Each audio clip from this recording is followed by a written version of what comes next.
Hey guys, Mitch from Redwater Dodge here. Here's something a lot of Ram owners notice after getting their windshield replaced. They always ask, why does my lane keep assist or driver's assist stop acting weird after a windshield replacement? You might notice the truck hugging one side of the lane, correcting late, or the lane assist warning popping on and off.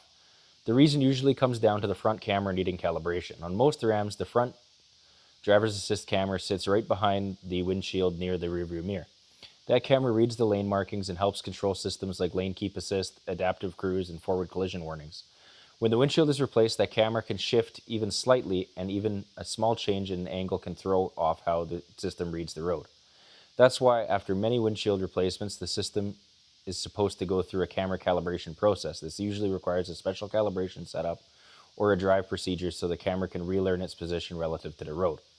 If that calibration wasn't done, you might see symptoms like lane assist drifting in the lane, random warnings, or the system turning itself off unexpectedly.